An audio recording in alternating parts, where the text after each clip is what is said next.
Welcome to the IBS Nutrition Podcast, your go-to source for navigating the complex diagnosis of irritable bowel syndrome. Here, we dive deep into IBS and discover the power of diet and lifestyle to find freedom from your IBS symptoms. I'm your host, Jessie Wong, FODMAP dietitian and a gut expert. For years, I suffered from debilitating gut symptoms that kept me out of work, feeling constant discomfort in my body and anxious around food. Today, I'm in control of my IBS, able to eat the food I love again, travel whenever I want, and spend quality time with loved ones. It is my mission to help you do the same and transform the way you live with IBS. Let's get started. Before we dive in, I want to let you know that enrollment for the IBS Freedom Group Program is now open, and this is the final group of 2025. We only have 6 spots, and once they are gone, that's it. If you've been struggling with bloating, diarrhea, constipation, or food anxiety, this is your chance to finally uncover your triggers and take your life back from IBS. Enrollment closing soon. You can watch my free IBS Relief Masterclass to learn more about program structure, or go straight to our program page to grab your spots. Hi, everybody. Welcome to another episode of the IBS Nutrition Podcast. Today, I'm here with my amazing team and co-host, Brooke Keenan, and also one of our past clients, Lauren, here to share her IBS success story and how she overcame her IBS and also one more diagnosis, which is inflammatory bowel disease, one type of IBD. Hi, Lauren. How are you doing? Hi, Jessie and Brooke. I'm good. How are you? We are good. Thank you so much for joining our podcast and sharing your story. Your story is so inspiring. And by sharing your story, this is going to offer a lot of hope and inspiration to others who are currently struggling with IBS or even IBD.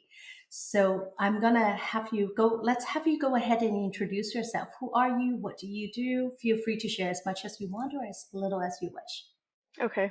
I'm a postgraduate from university. I recently finished up my degree in criminology and psychology.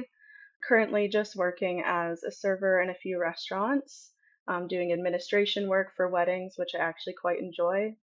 On a more personal note, I like to spend a lot of time outdoors. I love to run, do yoga, spend time in nature. I've recently picked up reading in the last couple of years as well. So yeah. That's amazing. I know your the pictures you send us, I can tell that you're a very outdoorsy person. Yeah. Well, tell us a little bit about your life before having IBS or before getting diagnosed. My life before IBS was very active. Like going back to middle high school, I was the kid that did every sport on the map, jumping from practice to practice, balancing academics and music as well.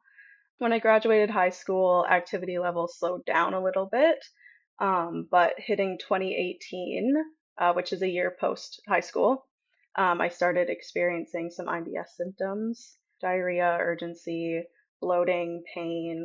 Went to my family doctor about it, didn't seem to offer much support for me, gave me access to a low FODMAP sheet with not a lot of instruction. I did end up go seeing a naturopath who did help me quite a bit. She diagnosed me with SIBO, did her protocol, which did help. My symptoms improved for about 6 months. After that, my symptoms kind of slowly started to creep back. We did the protocol again, and then nothing else seemed to help. So it had her stumped a little bit, myself as well. So I did go back to my family doctor and just told him that nothing has gotten better over the years. And he did schedule a colonoscopy for me. And then I got my diagnosis of microscopic colitis from that, as well as IBS. So that's kind of a little bit about my past. Yeah. Well, thank you for sharing that. And I do want to let listeners know that sometimes alternative medicine, yes, it helped in your case. However, it is short term and it's really not getting to the right diagnosis. And I want to caution people sometimes with alternative medicine, the harm is being done when you're not getting the actual diagnosis. And I think what you did really well here is going back to your family physician and really advocating, say that, hey, my symptoms really haven't improved. I tried these, it didn't work. and I need more tests, right? And it's really important for anyone listening, if you're struggling with GI symptoms, go see a gastroenterologist. And before you do, because you only have 15 minutes with whether it is your family physician or a gastroenterologist, you have to make sure you convey your symptoms and the problems very clearly so that they can order the right test for you. And in Lauren's case, you had, I'm glad, you went back, because sometimes people don't go back and they seek more alternative medicine. And that can be where the harm is, because once you went back, you actually got the right diagnosis, which is inflammatory bowel disease.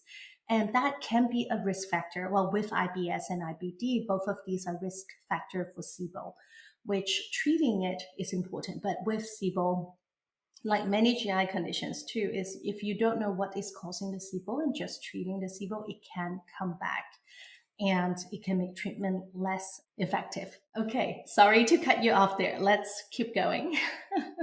Yeah, so when I got that diagnosis, I did meet with a GI. He didn't offer a lot of support, to be completely honest. I think both of you were quite shocked of what he prescribed me. My symptoms did improve a little bit, but when I did have my follow-up with him, I did express that there were still symptoms I weren't happy with, still things I was experiencing, and all he had to say was, maybe it's your diet. And I was like, okay.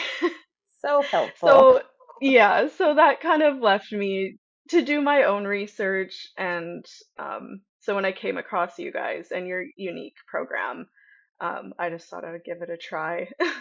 Yes, and I think with IBS or even IBD too, sometimes certain recommendation is to trial, but then if it doesn't work, and if you're recommended a diet, right, or if you suspect anything coming from a diet, it's really best to work with a GI dietitian who knows what they are doing, because there could be so many different types of triggers from a person's diet, and these different types of triggers causes different reaction, which actually makes understanding a food trigger extremely complicated, because testing one food is different than testing another food and what symptoms you're watching out for. So yeah, Lauren, keep telling us, well, tell us about the programs. Like, what was our process and how did it help you? When I came across your program, the way you one-on-one support your clients was something you don't find a lot, I find. Like the weekly group sessions, I found really helpful, meeting people everywhere that was suffering from the same symptoms. It helps you feel a little less alone. The lifestyle challenges were also really helpful. I often go back to those and use them as tools. So thank you. And then journaling, I actually found really helpful. The fact that you would be able to go back and see, like, oh, maybe this was a trigger, or I felt this way after I ate this, was really helpful and very organized. I feel like when you're given the low FODMAP diet, it's really hard to do that yourself, to be able to track everything yourself and not have somebody look at your journal every day and be like, oh, maybe suggest this or do that instead. So I found that really, really helpful. Yeah. So what Lauren is talking about here is actually our clients have access to our electronic medical record system, where you put everything in there as much as you want. What we usually have our client track is the food they're eating, also documenting the symptoms they have, either it is with the meal or after the meal or even the next day.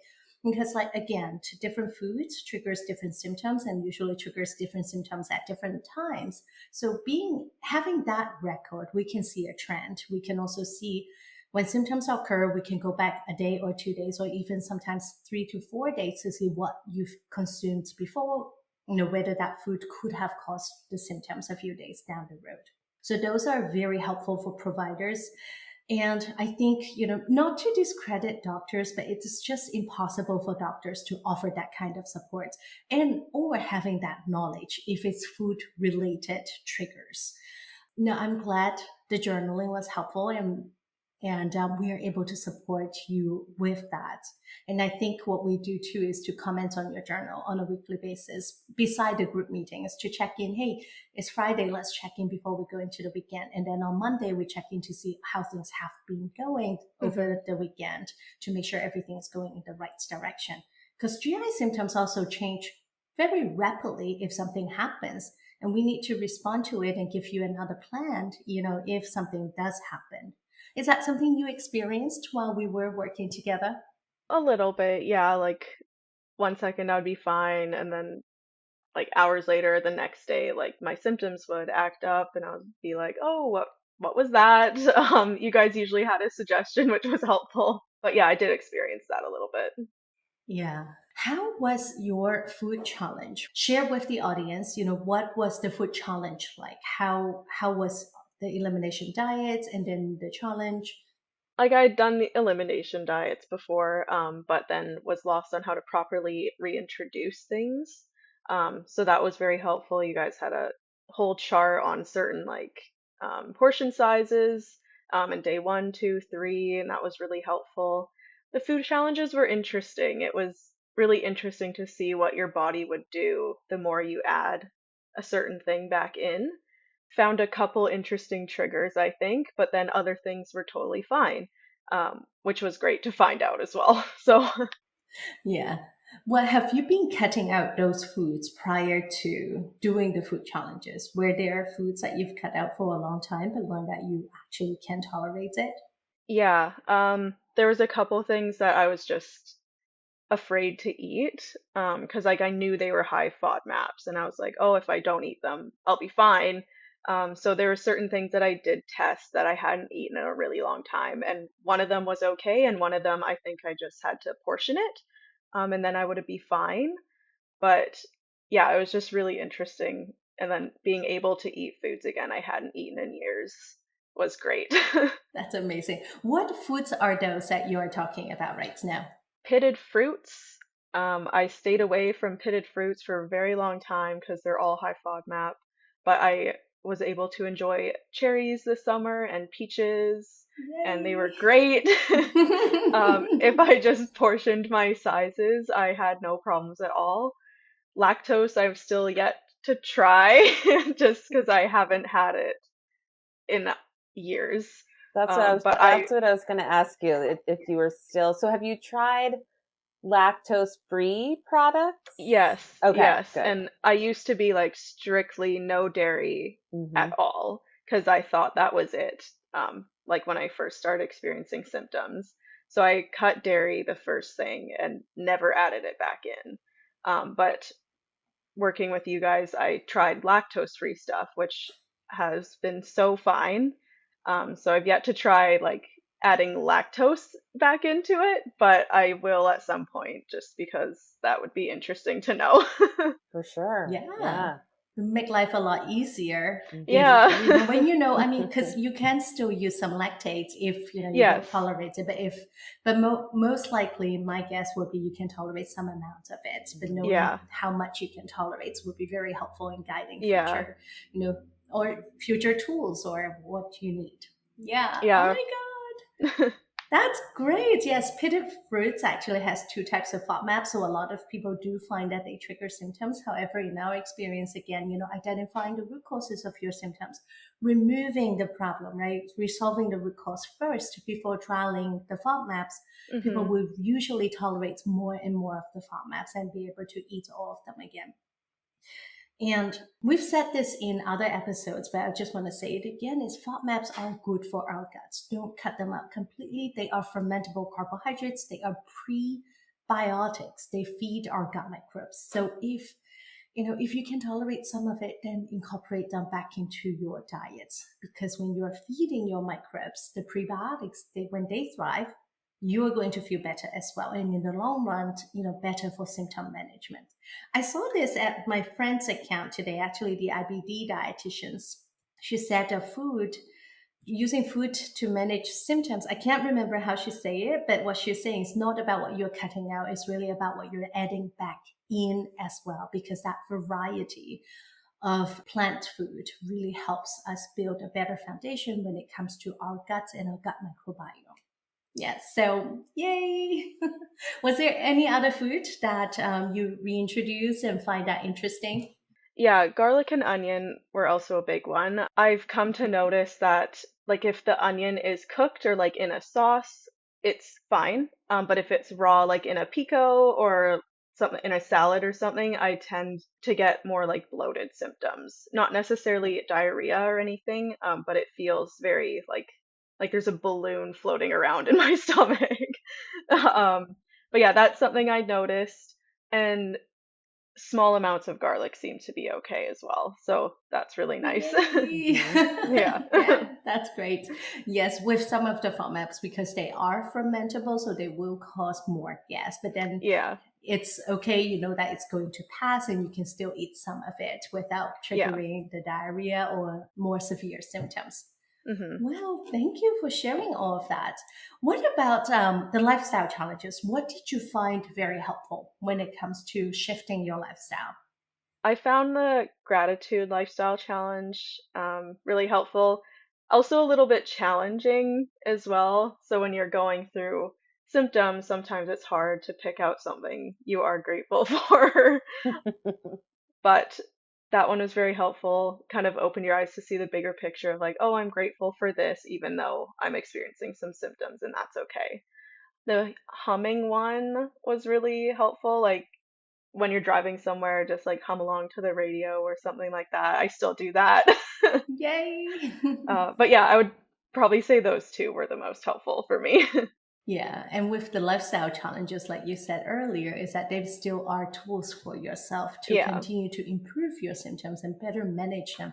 Oh, I love that gratitude challenge as well, because sometimes it's hard to see the big picture when you're Yeah. stuck in a flare. Yeah, okay. Anything else you want to share? How is your life now, actually? It's good.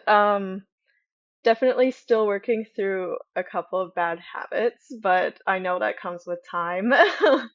But I don't get anxious to leave my house anymore. Traveling has become better.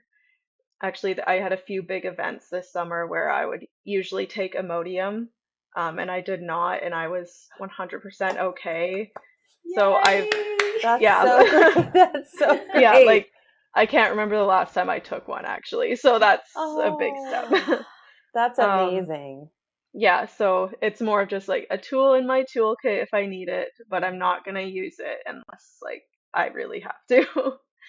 Yeah, and then yeah, just being able to go places and not be super concerned with needing a bathroom, although that's still just an anxiety trigger a little bit still. But it's not the one thing I'm constantly thinking about when I leave the house. So that's really nice. That's a huge win. It Yeah. really Yeah, is. Yeah. And as day goes by, the confidence will continue to yes, build. yeah. Yeah. Back when the GI first described his treatment plan for me, I was taking a lot of a certain supplement. And then working with you, we had to find my baseline, so cut that off. And now I take it like only once or twice a day compared to as like 5 times when I first met with you guys. So that's been really great as well. Oh That's yeah, amazing. bringing up supplements, that is really good to know, right? Knowing what you need and not Hmm. taking it excessively.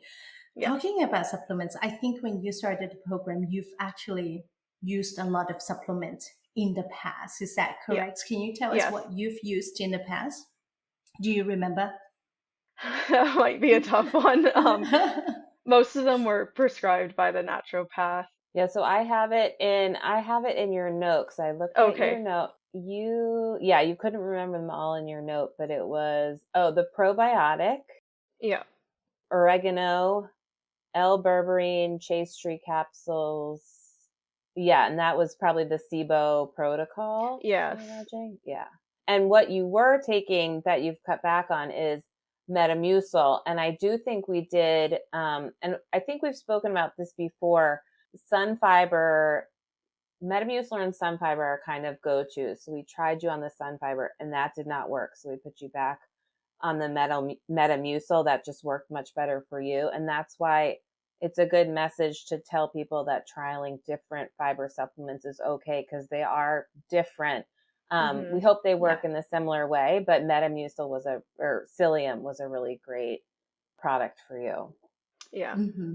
Yeah, and I think what I wanted to ask in my message to others listening too with the SIBO protocol, some of the stuff may be evidence-based, but they are usually just for suppressing SIBO symptoms. They really don't treat SIBO, don't understand, what is causing the SIBO. Now, Hmm. SIBO and is often overlapped with IBS and IBD. The symptoms are very similar, but not everybody has SIBO.